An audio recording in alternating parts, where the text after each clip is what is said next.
Hi, I'm Rosalie Sullivan with the Westbrook Village Players, and we thought we would produce little bits of entertainment for you during this trying time.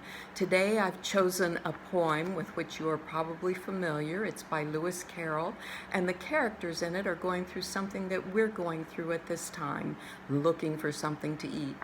The Walrus and the Carpenter. The sun was shining on the sea, shining with all his might. He did his very best to make the billows smooth and bright. And this was odd because it was the middle of the night. The moon was shining sulkily because she thought the sun had got no business to be there after the day was done. "It's very rude of him," she said, "to come and spoil the fun." The sea was wet as wet could be. The sands were dry as dry. You could not see a cloud because no cloud was in the sky. No birds were flying overhead. There were no birds to fly. The walrus and the carpenter were walking close at hand. They wept like anything to see such quantities of sand. "Oh, if this were only cleared away," they said, "it would be grand. If 7 maids with 7 mops swept it for half a year, do you suppose," the walrus said, "that they could get it clear?" "I doubt it," said the carpenter, and shed a bitter tear. "Oh, oysters, come and walk with us," the walrus did beseech. "A pleasant walk, a pleasant talk, along the briny beach. We cannot do with more than 4 to give a hand to each." The eldest oyster looked at him, but never a word he said.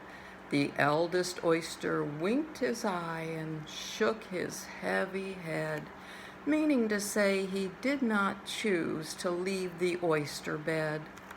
But 4 young oysters hurried up, all eager for the treat. Their coats were brushed, their faces washed, their shoes were clean and neat. And this was odd because they hadn't any feet.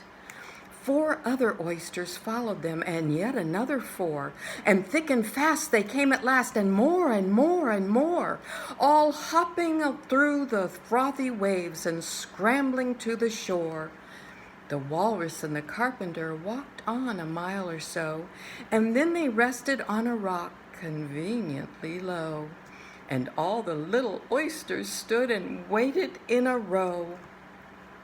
"The time has come," the walrus said, "to talk of many things, of shoes and ships and sealing wax, of cabbages and kings, and why the sea is boiling hot, and whether pigs have wings."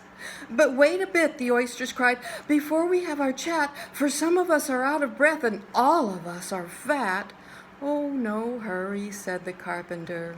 They thanked him much for that. "A loaf of bread," the walrus said, "is what we chiefly need. Pepper and vinegar besides are very good indeed.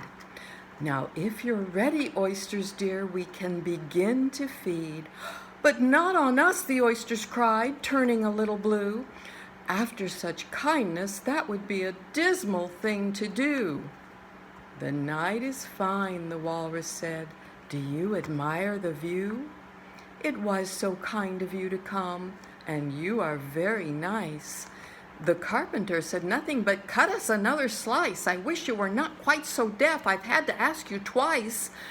"It seems a shame," the walrus said, "to play them such a trick, after we've brought them out so far and made them trot so quick." The carpenter said nothing but, "The butter's spread too thick." "I weep for you," the walrus said. "I deeply sympathize."